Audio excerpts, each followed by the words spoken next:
we also discussed the packaging of the DNA in eukaryotic chromosomes. And then I think we had initiated some discussion on chromosomal aberrations. You remember that? And then we discussed that there are two types of aberrations: numerical aberrations and structural aberrations.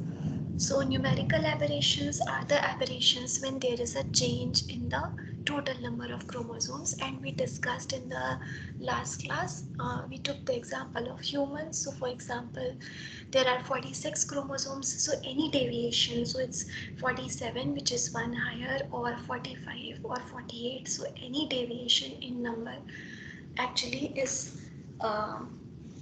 what is called as numerical aberration. It's the change in number, and therefore the term numerical aberration is used. When we talk about structural aberration, it is the change in structure. Either the length of the chromosome decreases or increases, or some changes in the structure take place, even if it's not an increase or decrease, but any change in the structure in the sequence will come under this category of structural aberrations. So let's discuss numerical aberrations. So can you all hear my voice, students? Yes, ma'am. Yes, ma'am. Okay, good. So for example here, this is a typical example of a diploid cell which is 2n. So in this case, the normal chromosome complement is shown above, and I hope the class can tell us like what is the type of chromosome in each of these categories in terms of the positioning of the centromere. The first one is metacentric.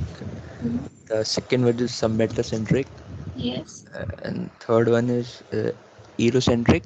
Acrocentric, yes, very good.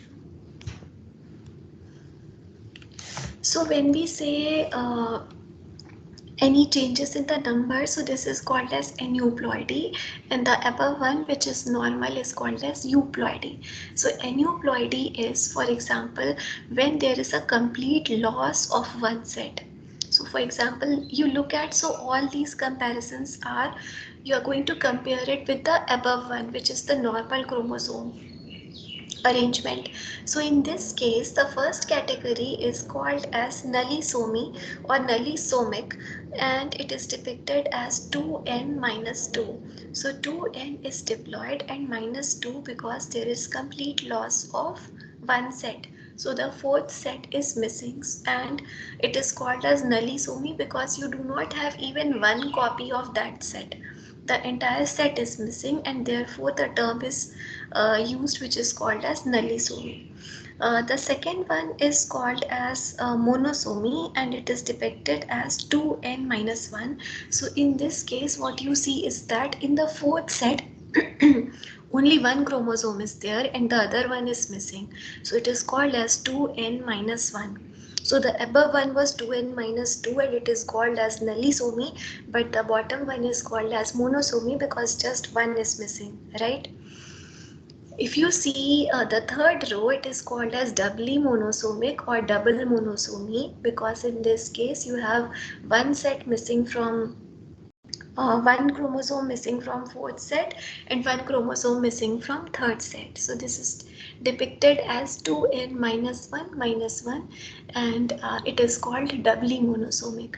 Trisomy is 2n plus 1 where you have an extra chromosome. For example, if you compare it with the normal set, the fourth set has 2, but in this case it is showing up 3 chromosomes. So this is called as trisomy, and it is depicted as 2n plus 1. You can also have situations where 2n plus 2 has been observed, where for example, other than the normal 2n set, you have 2 more copies of chromosomes. So in all it is 4 chromosomes for the fourth set, and this is called as tetrasomy or tetrasomic, and it is depicted as 2n plus 2. Likewise, you can have doubly tetrasomic or double tetrasomy, which is depicted as 2n plus 2 plus 2, where you have 4 chromosomes at the third set as well as the fourth set. So then it is called as double tetrasomy. Okay, so is this clear? Yes, ma'am.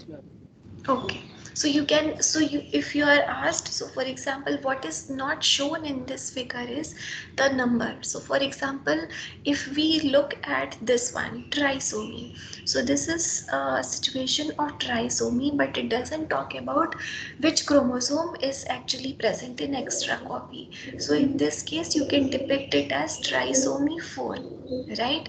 Likewise, if you have 3 copies of let's say chromosome number 1, so in this case you can call it as trisomy 1, something like this. Following? Likewise, in this case this is tetrasomy 4.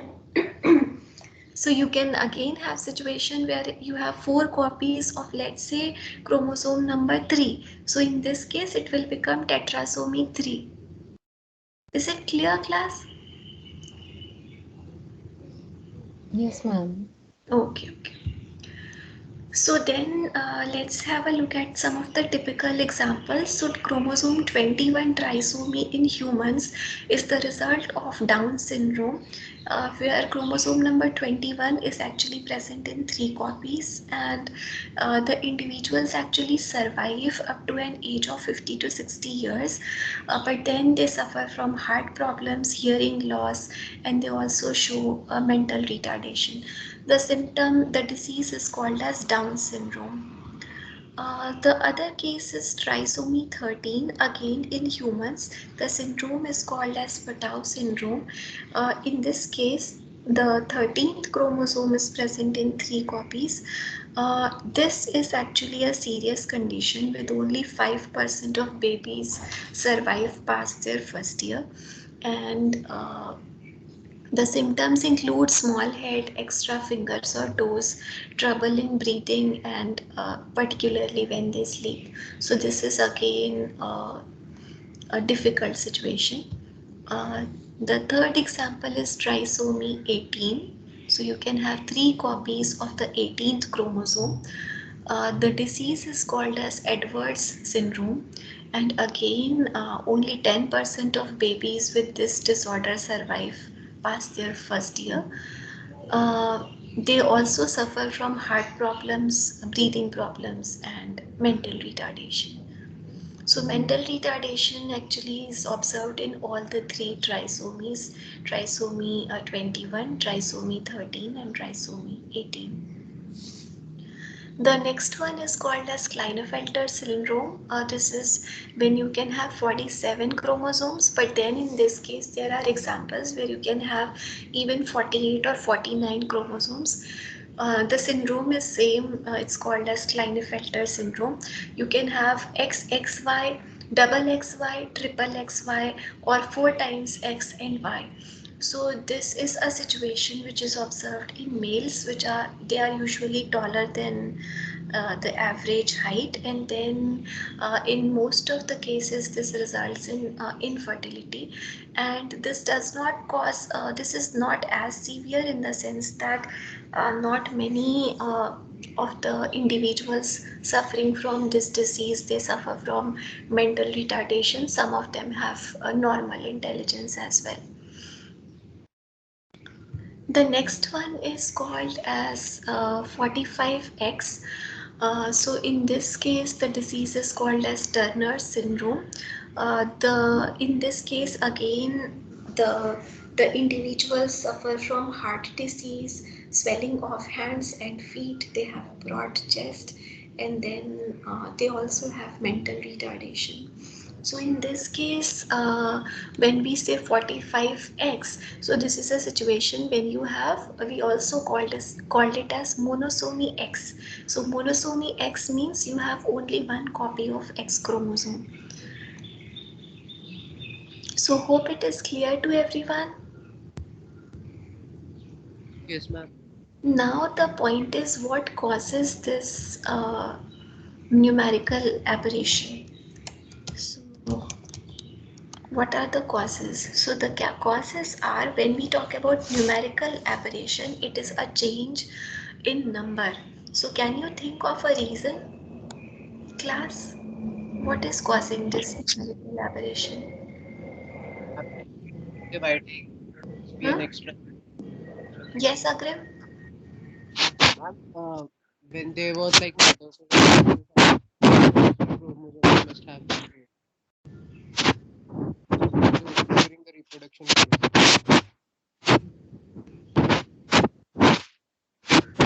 Okay, maybe some issue with your mic. So let me explain you. So the main reason is actually segregational problems or partitioning problems. So what is partitioning or segregational problems? So if you remember when we discussed cell cycle, eukaryotic cell cycle, then we discussed that spindle fibers are formed and each the chromatids are segregated apart, right? You remember that? या भूल गया सब? Yes, ma'am, we remember. Okay, so in this case, what happens is that this is when we talk about numerical aberration, this is a defect in segregation, right? It's a defect in segregation because what happens is that one of the daughter, for example, doesn't separate. So in this case, for example, if two chromatids they do not separate, then what will happen is one of the cell will receive two copies of uh, the chromatid and one of the cell will not receive any copy, right? So in this case, the situation will become an aneuploidy. So let's say you have 23 pairs of chromosomes. So in this case, if you imagine that during the segregation, one of the copy did not separate and one of the cell receives the copies. So in this case, it will result in an increase in number. And likewise, in other case, it will result in a loss of that chromosome, something like this. Followed? Yes, ma'am. Okay. So then the next category of aberrations are called as chromosomal structural aberrations. So if you look at this figure carefully, so this is the chromosome. The different segments of the chromosome are marked as A, B, C, D, E, F, G, H just for the ease of convenience so that we can clearly see which region is deleted or which region is duplicated. So what you see over here is that as a result of deletion, the gray shaded or the blue shaded region D is actually deleted. So as a result of this, you have A, B, C, D, E, F, G, H, but as a result of deletion, you have A, B, C, E, F, G, H, right? So this D segment is deleted. Now, this is just one example of deletions, but deletions in fact can be of two types, terminal deletions and intercalary deletions. So terminal deletions, when we talk about as the name itself says, deletion which deletes the terminus of the chromosome. So for example, if this segment A is deleted or if this segment H is deleted, then it is called as terminal deletion, right? But when we say the segment D is deleted or the segment C is deleted, then it is called as intercalary deletion. Is it clear?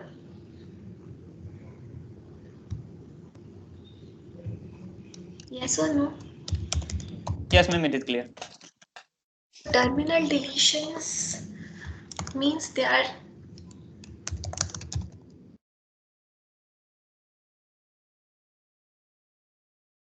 the question is, what is there at the terminus of the chromosomes, class? Telomere. Telomere, very good. And telomeres we discussed in the class that they are required for the stability of the chromosomes. You remember that? We did not discuss the mechanism like how they impart stability of the ends, but then we discussed that they are important for maintaining the stability of the chromosomes, for maintaining the overall length, the overall structure of the chromosome. You remember that? Yes, ma'am. So therefore, when we talk about terminal deletions, they are almost always lethal, right? So whenever there is a terminal deletion, the individuals do not survive. The only case noted where the individual survive for some time is when the terminal deletion was observed in case of chromosome number 5, which results in a syndrome which is called as Cry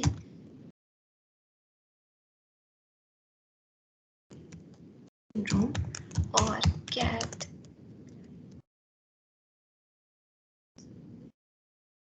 The newly born babies, when they cry, they resemble the voice of the cat. It's like the voice is very similar to a cat crying. But otherwise, terminal deletions are always lethal. Intercalary deletions are the deletions which take place in the intermediate segments, like we discussed just now. For example, segment C or segment D or segment B is deleted. So in these cases, the individuals do survive. The next category of structural aberration. So now you can see why this is called as structural aberration, because you see, as a result of deletion, the length of the chromosome decreased slightly. The second category of structural aberration is called as duplication. So in this case, if you see carefully, the segment BC got duplicated. So you see A, BC, and then again BC, and then rest of the chromosome. So here the segment BC is duplicated, right? Now when we talk about these duplications can be of again a few types. The first category is called as tandem duplication. So tandem duplication, the word tandem means when it is present together. So let me make it a little big.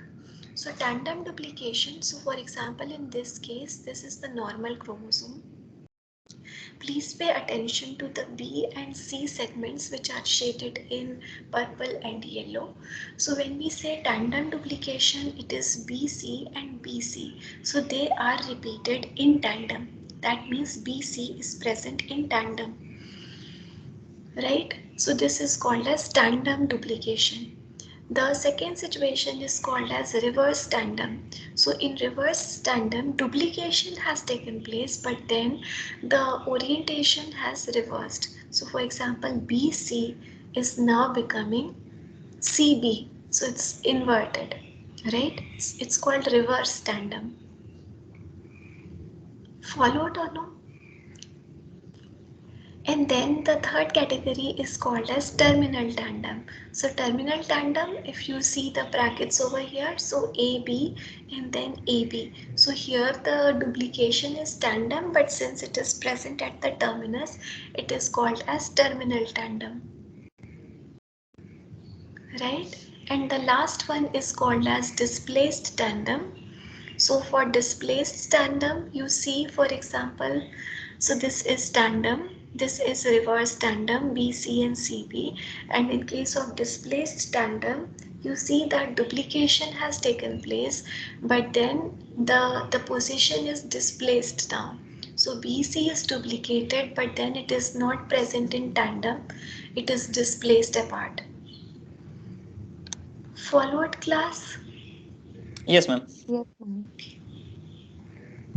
Now let us look at the third category. So this category is called as inversion.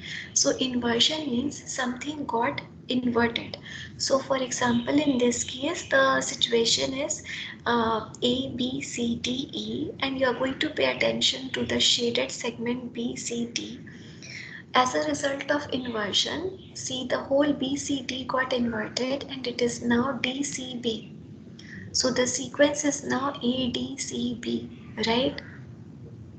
But again, when we see these inversions, they are actually of two types. The first category of inversion is called as pericentric inversion, and the second category is called as paracentric inversion. So in pericentric inversion, this is an inversion when it includes centromere. So that means when the chromosomal segments or when the gene sequences which are present in close proximity to the centromere, when they are inverted, then this inversion is called as pericentric because it involves the centromere. So you see here it is DEF and as a result of inversion it became FED. So you look at this, the position of the centromere as a result of this inversion has changed, right? Yes, ma'am. I was asking like in this case there is no like gene duplication or gene deletion. So is there any defects because of this kind of inversion? Yes, there are defects. We are going to discuss this in a second. So, the defects are in the sense that, for example, in duplication, the defects are you will see that people are born with 6 fingers or in their toes, like 6 toes. Likewise, when we say inversion, again there are minor defects, but then these are not lethal. The individual will survive in most of the cases. Okay, ma'am. Okay.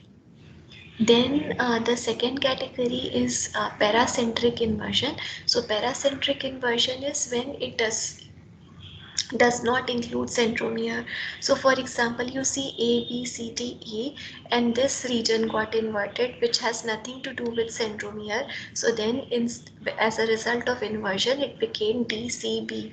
Right, so the sequence changed from A, D, C, B. So the reason, so the students, the reason when we talk about inversions, they usually do not have much drastic effect because you are not, I mean, in case of deletions, it was lethal because you are deleting a terminal region.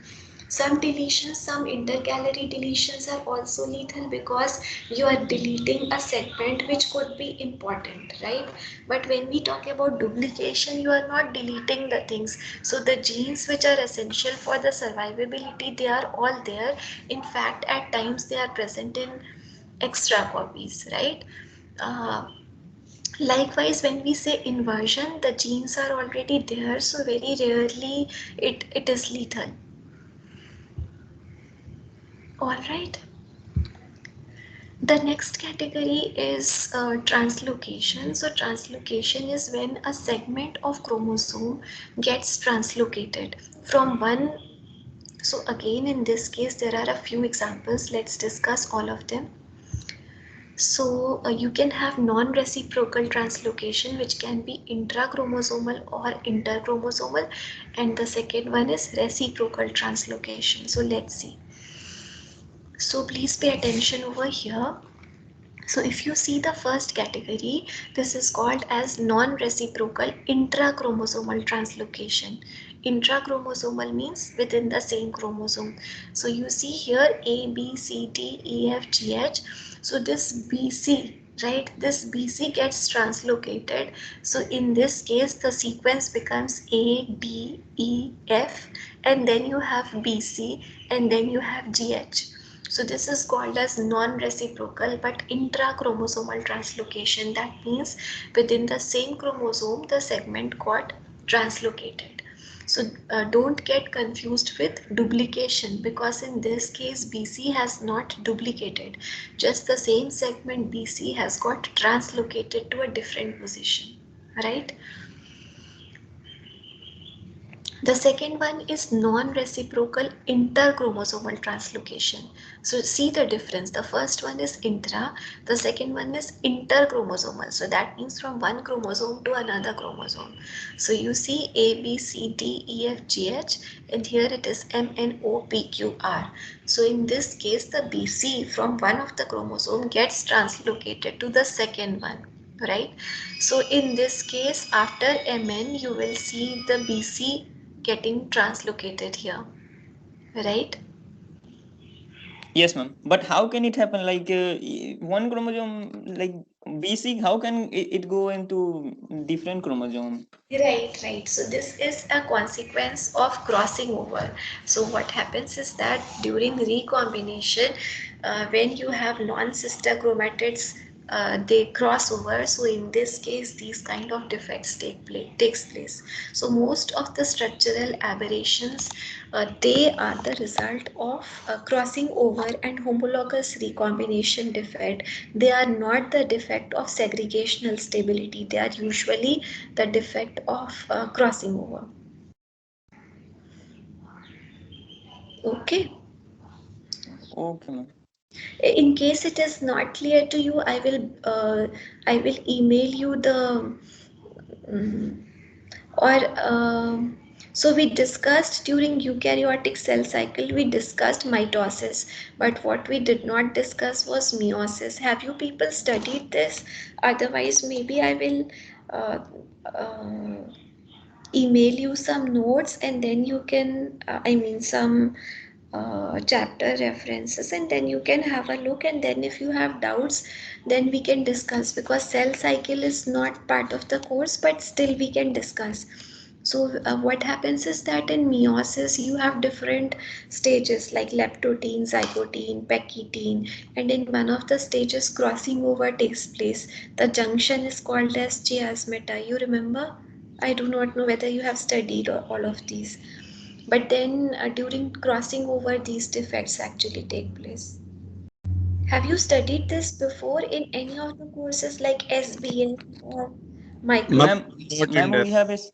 ma'am, we have studied, but not like everything. We have studied some basic things, bus.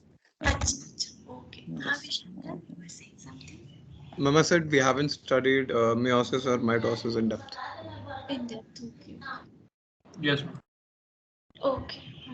So maybe we will come back to this. But hope, I mean, just based upon the picture, hope you are able to imagine what is happening.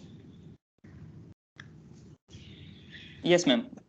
So the third category is reciprocal interchromosomal translocation.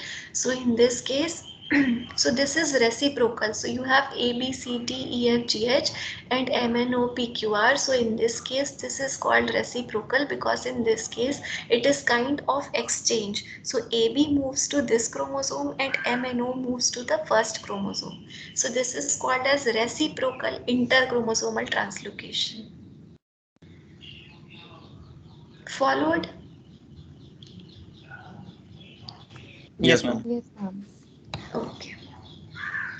So then,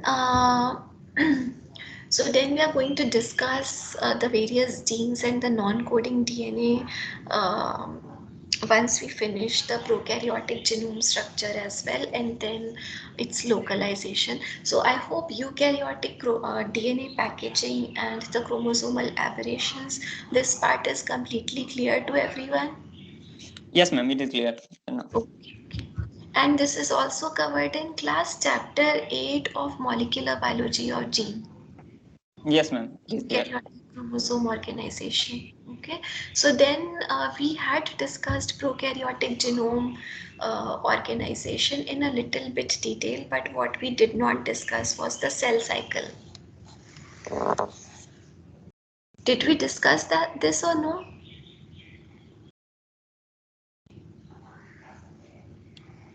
The cell cycle in prokaryotes, did we discuss this?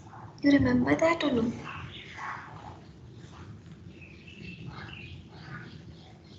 And we discussed this a little bit, I think. Yeah. Oh, okay. So in this case, the cell cycle actually consists of three phases: B period, C period, and D period. So B period is something like you can call it as a G naught phase, where the cells build up the biomass.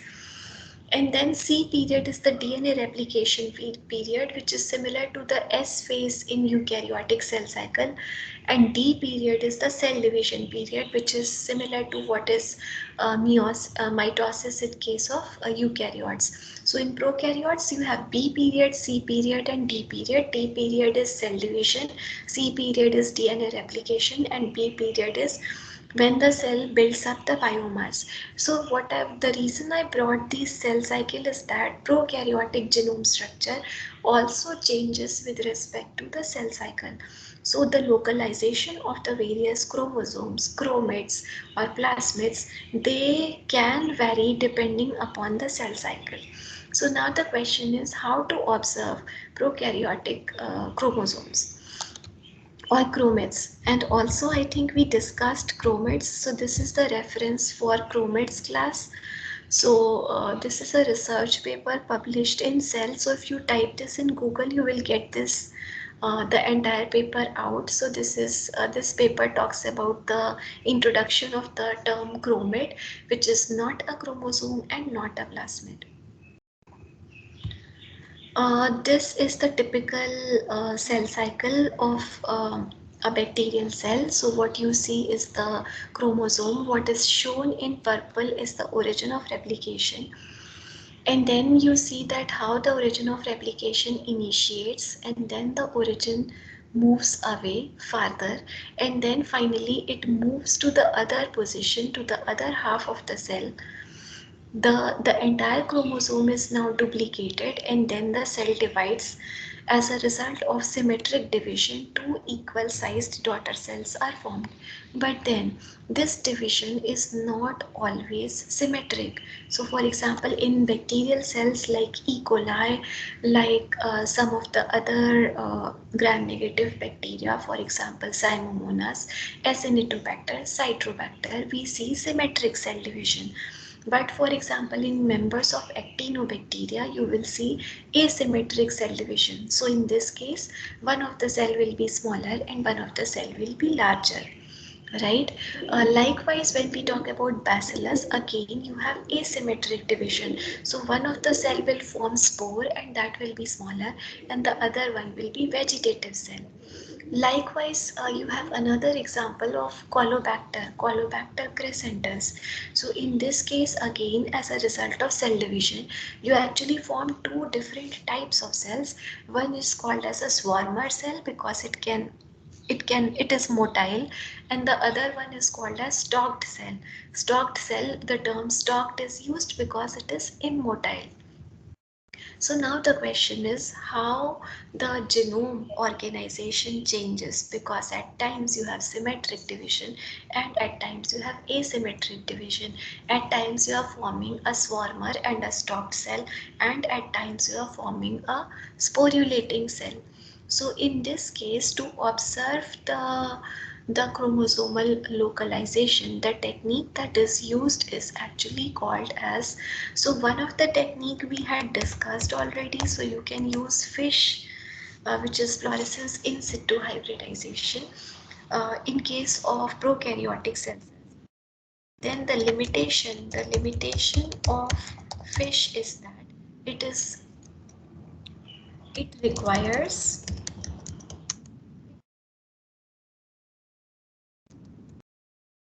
and stain the genome while it is inside the cell, but then it requires fixed cells. It cannot be used in live cells, right?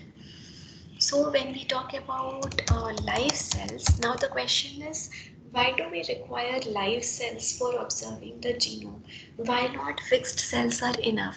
So the reason we require live cells for observing the genome is that if you really want to study the dynamics of the chromosome, then you really require live cells.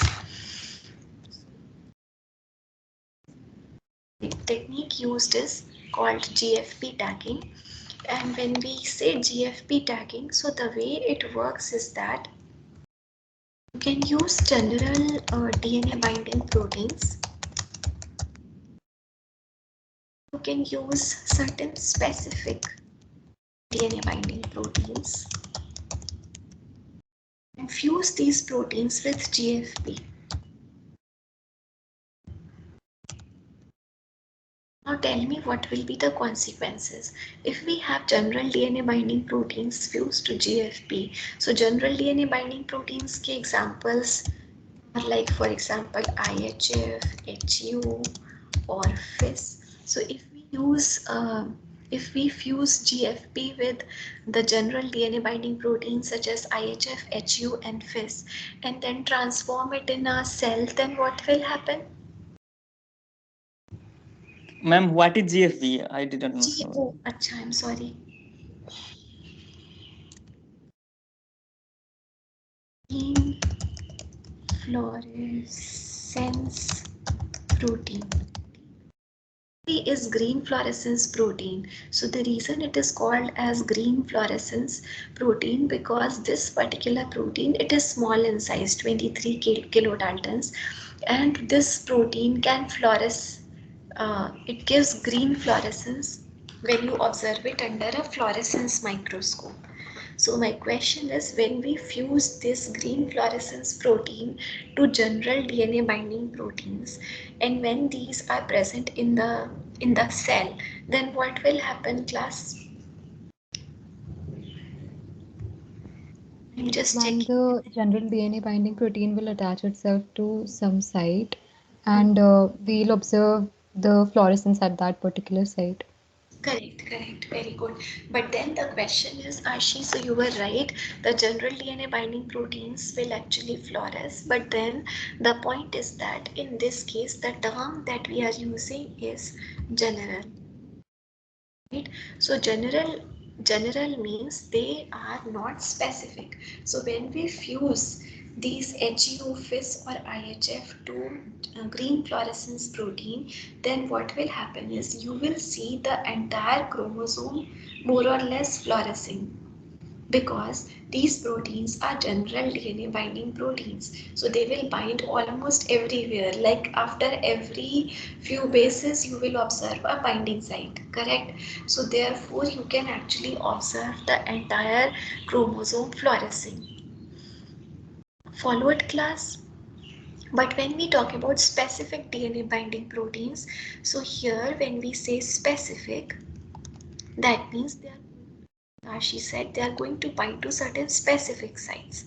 So if the examples are, we can use certain proteins which are transcriptional factors. We'll discuss them later. But for example, uh, lac repressor, let's say. Don't worry about the terms. Just want to, if you understand only this much, that this is a specific DNA binding protein, so that means it is not going to bind to any other sequence. It is going to bind to only and only a specific sequence, correct? So in this case, what people do is that they integrate specific sequence at the place which you want to observe. So for example, if we want to observe where the origin is located, then what we can do is we can integrate the specific DNA sequence near the origin of replication. If we want to observe the terminus, we can introduce the specific DNA sequence for the protein at that region, and then when this protein is fused to GFP, it will go and bind to that sequence and that region will fluoresce. And this is how you can track either the entire chromosome or you can track specific segments of the chromosome, right? Yes, ma'am. This is like a textbook figure where they show that the bacterial DNA is very super coiled, and then they show that it is like a mass of DNA. But then when we observe it under a fluorescence microscope, we find that it is not just a mass of DNA. So for example, maybe I can show you some of the figures. Uh,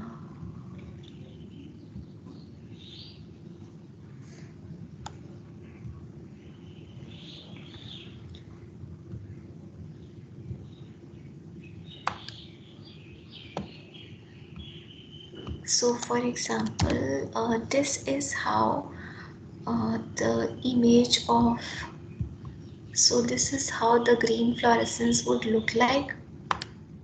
So something like this. So you can observe the cell. So this is a stain which stains the membrane, and this is how the green fluorescence is visible. And this is the situation where the fluorescence, uh, the specific DNA binding protein sequence is integrated near the terminus actually. So therefore by GFP, by green fluorescence protein, you are actually looking at the terminus of the chromosome, right? So this is how the image would look like, and this is how people determined that where the chromosomes are located, and this is how they realized that every segment of the chromosome has a particular niche. For example, origin is located at one place, terminus is located at another place, and then the rest of the chromosome is also in a line, right? So if this part is clear to you, then the next question that we would like to move on further is how to determine the size of the chromosome and how to observe the chromosomes. So how to observe the chromosomes, I hope everybody is followed now. So you can use fish fluorescence in situ hybridization for observing the eukaryotic as well as prokaryotic cells by observing fixed cells. So for fixed cells, use right, and for live cells you are going to use GFP, green fluorescence protein. If you want to observe the entire chromosome, you can tag with general DNA binding proteins. If you want to observe specific segments of the chromosome, you can use specific DNA binding proteins which are fused to GFP. But in this case, you need to do some genetic manipulation in the sense that you need to integrate the specific sites of the DNA binding protein near the region which you want to observe, right? The next point is how to determine the size of the chromosome. So any idea on these lines, class?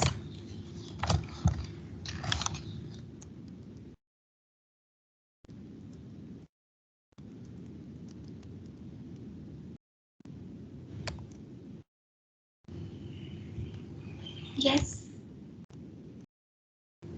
How to determine the size of the chromosome? Everyone is quiet. Gel electrophoresis.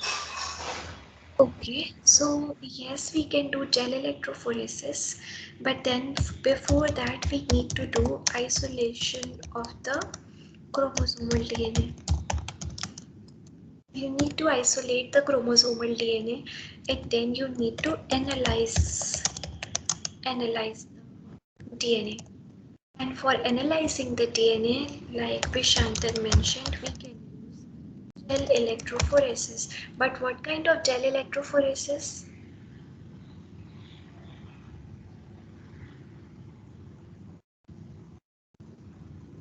What kind of gel electrophoresis should we use?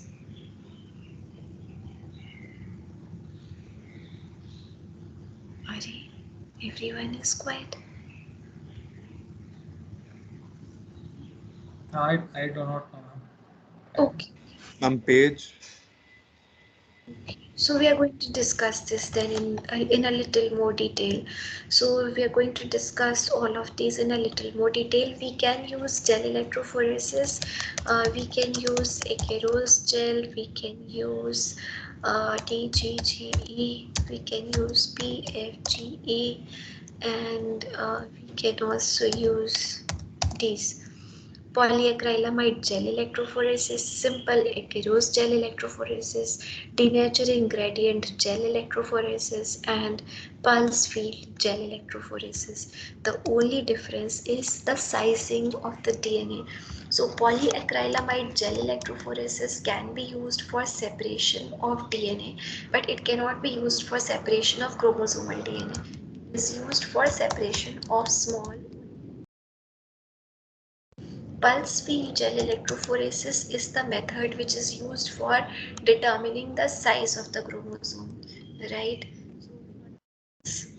For determining the size, the method is PFGE. Denaturing gradient gel electrophoresis is again used for small DNA in the range of 500 base pairs, and this is used when you have two DNA which are of equal sizes. Akeros gel electrophoresis is used, for example, when you will be doing the experiment in the lab during December or January. We will be running it on an Akeros gel, horizontal gel electrophoresis separation of chromosomal DNA, but it cannot tell you the size of the chromosomal DNA, because in this case the DNA is usually shared and therefore it is smaller in size. But we are going to discuss all of these in a little more detail, maybe starting from electrophoresis. We'll discuss all of the techniques, and then maybe I'll also give you a brief idea about isolation of the chromosomal DNA, just the basic principles. We are not going to discuss like how many microliters of each of these reagents are added, but just the basic principle behind the isolation of the chromosomal DNA. So, Ma'am, but in this case, like, how can we determine like how many base pairs in the chromosome? This is the electrophoresis. In we can only know that how relatively one chromosome is bigger than another. right. But If you want to determine that fine difference like base pair by base pair, then the technique that you are going to use is sequencing. We are going to discuss that as well in the course. All right. yes, ma'am. Okay. For determining the exact length in base pairs, we use sequencing. But just to get an overall idea, then you use electrophoresis. Electrophoresis is always the first step before sequencing, because whenever we isolate the DNA, then it is important to know how pure is your DNA, how good is the quality of DNA. So therefore, you always analyze the DNA in an electrophoresis. Right? Okay, ma'am. Yes, ma'am. Yes, ma'am. So maybe we'll discuss this part again in the next class. So maybe let's see whether you people have followed. Ma'am, just a second. I had a general doubt. Like, Yes, ma'am, for example, if you want to determine the ATGC percentage yes. of the basically the genome, then also like is sequencing the only way to determine? No. In this case, actually, so we'll be discussing that Vishantan sequencing is one way, but then there is another way which is called as COT curves. So we are going to discuss this. So DNA dissociation and DNA reassociation kinetics. So you can determine this, and by this method you can determine how complex is the DNA, what is the number of repeats, right, and whether the DNA is GC rich or AT rich. So you can get this idea, and this AT rich and GC rich will actually depend upon how fast the DNA reassociates. So you denature it and then you allow it to anneal. So this kinetics can also be done to determine, right, Vishant? Fine, ma'am. Something like in PCR. So I guess PCR you people have studied, right? Or no? Yes, ma'am. So Ma'am, not in class, but what we have studied on on on your online. online. Acha. But then melting curves, etc. You people have not studied. Agrim, Dev, Priya. Ma'am, can you repeat? Melting curves. I don't think so. No. Okay. Then don't worry. Okay, we'll discuss this. So let's have a quick look at the numerical aberrations. Any doubts on this part? So can you tell me, for example, if I say if I draw a diagram, you will be able to write the chromosomal formula. So this 2n minus 1 or 2n minus 1 minus 1 is called as the chromosomal formula. So a cell can be naturally triploid. So like the way I have drawn diploid, you can have a plant cell which is naturally triploid. So it will be depicted as 3n, right? And in this case, if there is a loss of one set, you will be depicting it as which one? 3n minus 2 or 3n minus 3? 3 Following? and minus 3. Yes, very good. Okay, then I'm happy. So you people have followed. Okay, then I think this one was straightforward. Yes, this is I think it is clear that it's a defect of segregation. Then we discussed structural aberrations. So I hope this part is clear. Duplication, deletion, pericentric, paracentric, reciprocal, non-reciprocal. Yes, ma'am. Yes, ma'am. I think the visualization of live cells, is it clear? So this I would want one of you to brief. Maybe Agrim Sharma. He is left. Gopika Arora. Yes, ma'am. Yes, would you like to explain the way to visualize live cells? I mean the genome of live cells.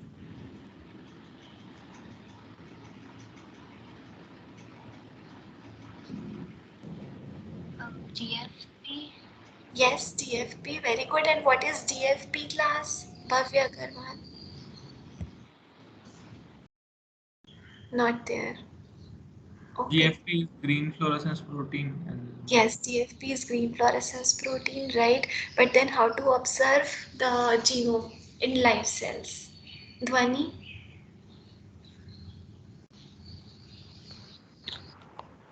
So I guess we can tag the DNA sequences. It can be specific or general, whichever proteins we like to use. Right. So the DNA sequence class, this you need to remember that the DNA sequence, the segment which you want to localize, you need to integrate the specific DNA, the specific sequence of the DNA binding protein at that place. Then only the GFP tagged protein will go and bind there. Followed? Is it clear? Yes or no? Yes, ma'am. Okay, good. Okay, so then I guess we still have some time. So should we start with the isolation of the chromosomal DNA?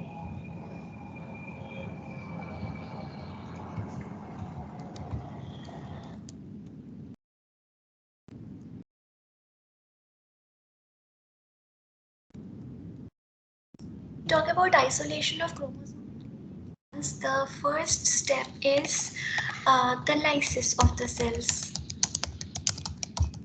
When we talk about the lysis of the cells class, this lysis can be done by various methods. So the first method can be mechanical lysis. It can be chemical lysis. Then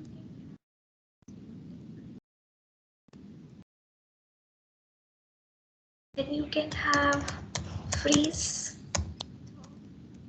lysis method. So mechanical lysis is something like it is used for, as the name itself says, mechanical. So that means it is going to use a mechanical machine. So in this case, you can use a blender, a mixer blender type of machine, and this is used for hard tissues. Hard tissues, when for example something like tissues which are attached to bone or cartilage which are really hard, so in this case you require mechanical lysis.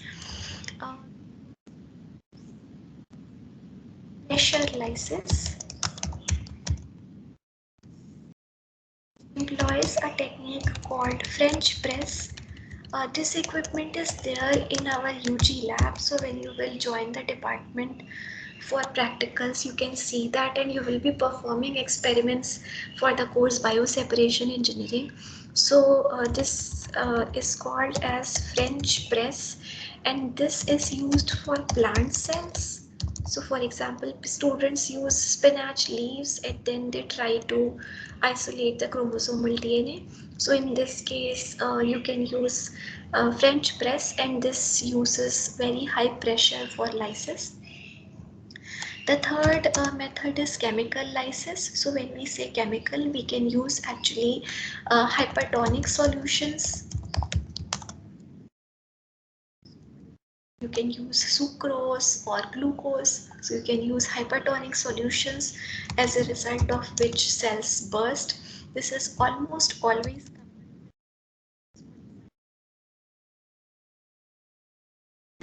So these are detergents which also aid in lysis of the cells. They actually help in disintegrating of the cell membrane.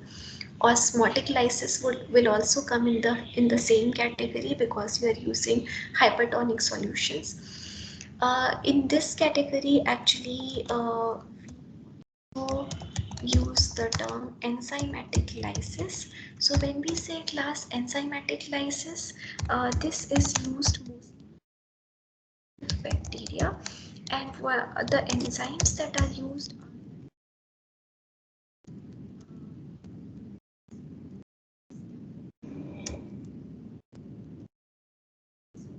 enzymes lysozyme or lysostaphin are used for lysis, and they are mostly used in case of gram-positive bacteria. Freeze thaw lysis is which is this is in fact one of the mildest methods of all. Case, as the method itself depicts, you freeze the cells at -80, and then you thaw the cells, and again you freeze the cells, and again you thaw the cells. So this cycle you repeat at least 5 to 6 times, and this results in lysis of the cell. This method of chemical lysis, which involves osmotic lysis by using hypertonic solution along with STS and Triton X as detergent, this is used for gram-negative. When you will be coming to the labs, you will be performing this particular method, which is chemical. Is actually osmotic lysis coupled with detergents. So this is the commonly used method, but other than that you can use depending upon the type of sample. So for example, when it is a animal cell sample, when it's a tissue, you are going to use mechanical lysis. When it's a plant cell, or even for yeast, you can use pressure lysis. When we are talking about gram-negative bacteria, go for freeze-thaw lysis or chemical lysis. When we talk about gram-positive bacteria, you are going to go for enzymatic lysis, which is also coupled with chemical lysis for gram-positive bacteria. Okay. Followed class? Yes, ma'am. Okay. Ma'am, I had another doubt. Yes. Ma'am, like in case you perform the lysis and all the intracellular contents get mixed up, right?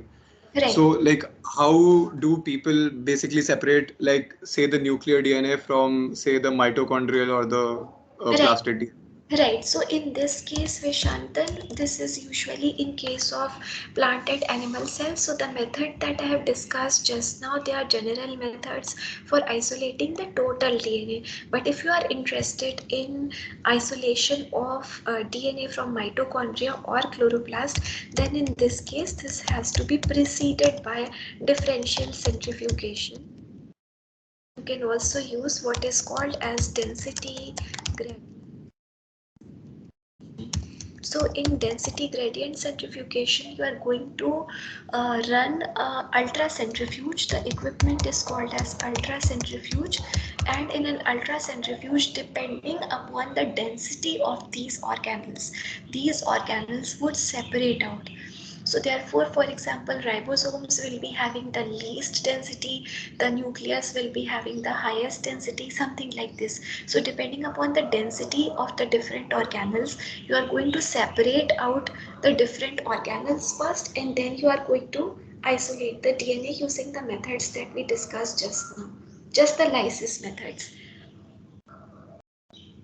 Differential centrifugation and density gradient centrifugation differ in the sense that in case of density gradient centrifugation, you are separating the organelles based upon the density of the organelle. Sometimes you add certain chemicals for imparting density, and in case of differential centrifugation, you are only varying the speed.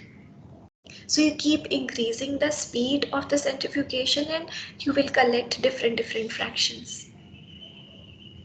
Fine. And now one more thing, like for example, in bacteria, like it's always possible that few of the cells have a plasmid. Right. Right. So So we are going to discuss this, that how we can have only chromosomal DNA and how we can have only plasmids. fine, ma'am. So maybe it's already late, so maybe I'll close the meeting and we'll resume this in the next class. Sure, ma'am. Thank you, ma'am. Thank you, ma'am. Thank you. Okay. Okay.